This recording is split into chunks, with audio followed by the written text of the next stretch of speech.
aspirants, I welcome you all to daily newspaper analysis of Shankar IAS Academy. Today's date is 17th of December 2024. Displayed here are the list of articles that we are going to discuss today. In this first article, we'll be seeing about repo rate and reverse repo rate, what is the difference between them and how or what are all the functions of them, and then we'll be seeing about the MPC. And in the second article, we'll be seeing about NCB and other organs that are against the drug trafficking. And in the third article, we'll be seeing about the PRAGATI platform in detail. So without any delay, let us get into the news article discussion. Now look at this news article. This news article talks about repo rate. Currently, RBI along with the Monetary Policy Committee, in short called as MPC, has actually fixed this repo rate at 6.5%. Now this is a news because it has been happened for the 11th time. This has been done to spur the high inflation rate. So here two important terms are there. Firstly, the repo rate, and the second important term is this MPC. So let us revise about them from the prelims perspective one by one. So let's start with what is the difference between this repo rate and the reverse repo rate. See, the repo rate is the interest rate at which RBI lent money to the commercial bank. So this means that this interest rate will be paid by the banks, but the money will be given by the RBI. But on the other hand, when the interest rate at which RBI borrows money from commercial bank, meaning commercial bank will be giving the money and RBI will be getting the money. Here RBI will be the borrower and the commercial bank will be the lender.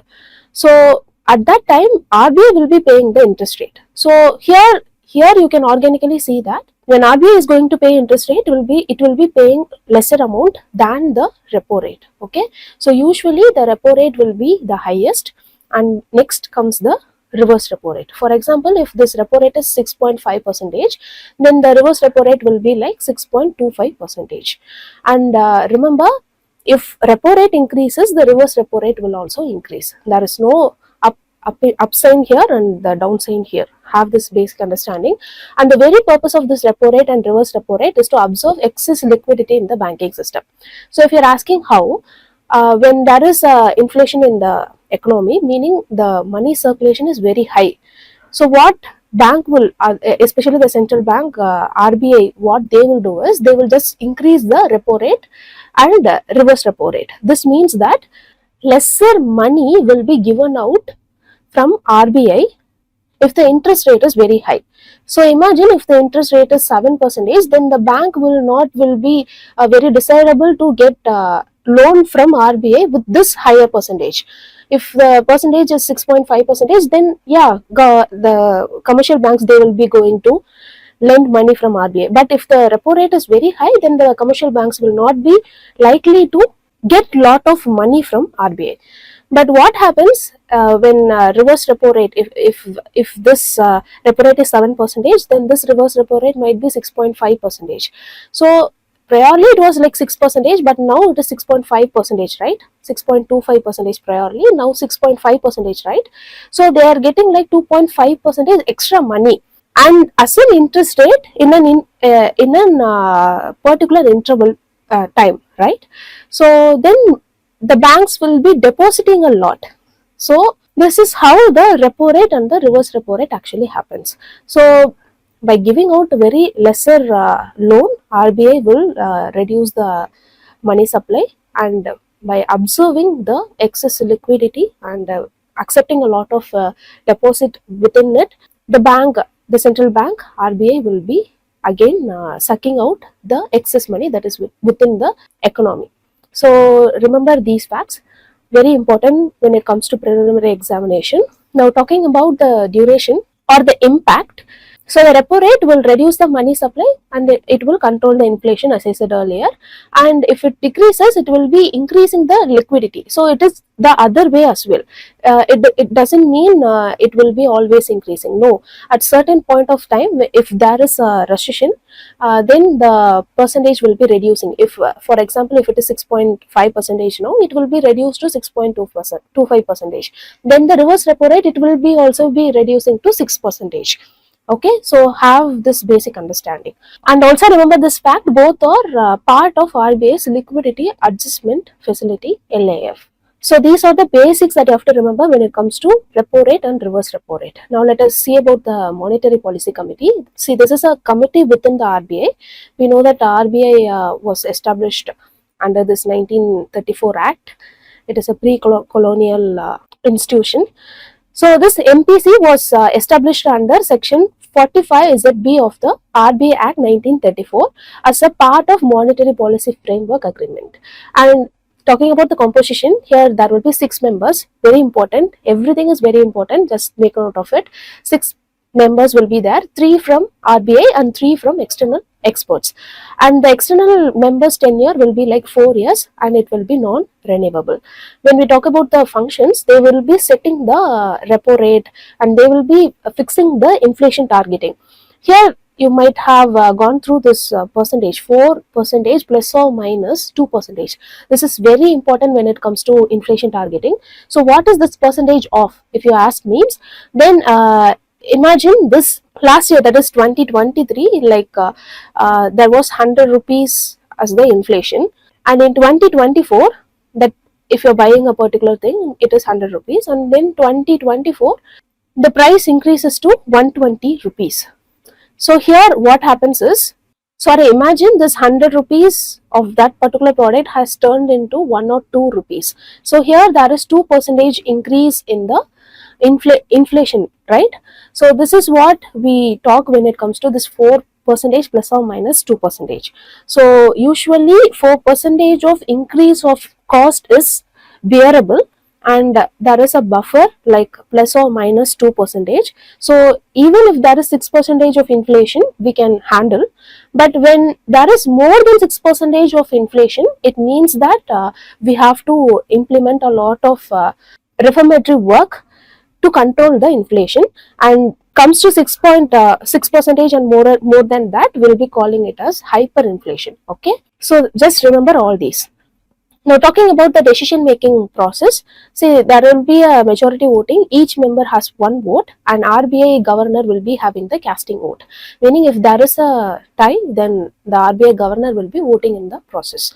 And they meet 6 times a time, and they will be announcing the decisions in the monetary policy statement. So these are all very important facts that you have to remember when it comes to repo rate and reverse repo rate. Then we saw about MPC, their functions. Now we have a question for you. The correct answer for this particular question is option A, 1 and 2 only. Option is actually incorrect. So with these learned points, now let us try to move on to next news article discussion. Now look at this news article. The Narcotics Control Bureau, or the NCB, has secured conviction of accused in 6 cases of drug seizure in different parts of the country. So this is what the news is about. Even though the news is not very relevant to our examination, but NCB, knowing about NCB is very, very important. So let's revise about NCB from the prelims perspective. So let's start with the basics of this NCB. See, the NCB, or the Narcotic Control Bureau, was established in 1986 under NDPS Act 1985. So the main function of this NCB is to coordinate anti-drug measure, and remember, it is the apex body, meaning it is the highest or the central body for coordinating all the agency for the anti-drug measures. And the constitution basis with respect to this NCB is that Article 47 of our Indian Constitution states, it is the duty of the state to improve public health and nutrition. So according to this Article 47 from DPSP, we have Narcotics Control Bureau, and the very important responsibility of NCB is to control drug abuse and prevent illegal trafficking. So remember all these facts. Now talking about the power under the Narcotic Drugs and Psychotropic Substance NDPS Act 1985, NCB can confiscate property, meaning they can seize property linked to any drug trafficking. Apart from this, it is the central authority for anti-drug operation. Now moving on, apart from NCB, there are other bodies that work against drug trafficking. You have to know about that also, and you have to know the actual functioning of different bodies. So the first important body is the Central Bureau of Narcotics, CBN. They are under the Department of Revenue, Ministry of Finance, and they regulate the legal trade of narcotic drugs and psychotropic substances. What does that mean? It means that they issue license for opium poppy cultivation. Now, the second important body is this Directorate of Revenue Intelligence, or the DRI. So, it is under the Central Board of Indirect Taxes and Customs, and they combat illegal smuggling of narcotics, psychotropic substances, and precursor chemicals. So, these two are very important apart from this NCB. So, while NCB is the apex body, there is the CBN, they give a license for cultivation of drugs, and this DRI, they actually combat the illegal smuggling of narcotics. Now we have a question for you: under which ministry does the NCB function? So the correct answer here is option C, Ministry of Home Affairs. So with these learned points, now let us move on to the next news article discussion. Now look at this article from the middle page of Indian Express newspaper. So even though it has a mains perspective to this article, PRAGATI is very important from the prelims perspective. That is why we have chosen this article for the news article discussion. So let's start with the basics of this PRAGATI. See, PRAGATI can be expanded as proactive governance and timely implementation. So what does this proactive governance actually mean? See, it is a model of governance where governments seek to prevent problems by acting in advance. So proactive itself, it means that you will be acting in advance. So instead of finding the problem after implementing a particular scheme, the proactive governance, they actually get the feedback of the people. They will be collecting all the data, who will be vulnerable, who will be getting the benefit, and they will be having the cost benefit analysis and all, and they will be predicting or anticipating the problem that will arise priorly, and by analyzing or finding that, they will be finding the solution also priorly itself. So this will reduce the after effects, and it will reduce the delays in the implementation of the project and lead to enhanced governance and timely implementation of any kind of project. So that is what when we call it as proactive governance. So instead of responding to the issue after they rise, they will be acting proactively, they will be predicting the problem priorly and act accordingly. So this is what the proactive governance and timely implementation, in short called as PRAGATI's important vision. So this is actually a platform, and this platform has three important goals. First, to monitor project implementation, then project monitoring, then to have the grievance being redressed. So here this platform has combined the three important technologies like digital data management, secondly video conferencing, and geospatial technology. So we'll see how all the three has actually combined to work in a minute. Before that, have this basic understanding. It was launched in March 25, 2015. See, the program will be held once in every month on 4th Wednesday at 3:30 p.m. and this day will be called the PRAGATI day. So in a month, there will be 4 Wednesdays obviously. So the 4th Wednesday, it will be the PRAGATI day, and in this PRAGATI day, Prime Minister, he will be directly acknowledging the public grievances arising with respect to the service delivery. Okay, now we'll be seeing how it actually works. See, it has a 3-tier structure. So the topmost will be the PMO, that is the Prime Minister Office. They will be overseeing the particular platform.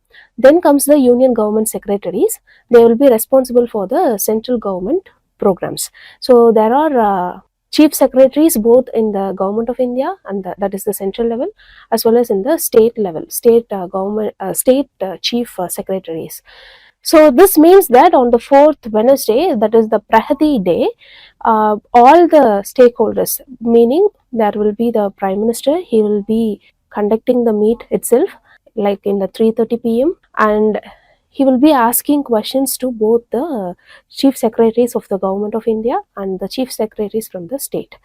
So for those who don't know what is the role of chief secretaries, they are the administrative head of a state or a center.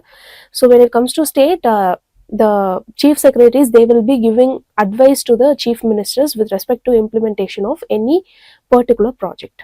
And the chief secretaries are people from Indian Administrative Service or the IAS, and the senior most will be the chief secretaries. So if you are asking what PM or the Prime Minister will be discussing, it is regarding the issues. So this issue will be drawn from CP grams. Here, for those who don't know, CP grams is nothing but the centralized public grievances redress and monitoring system.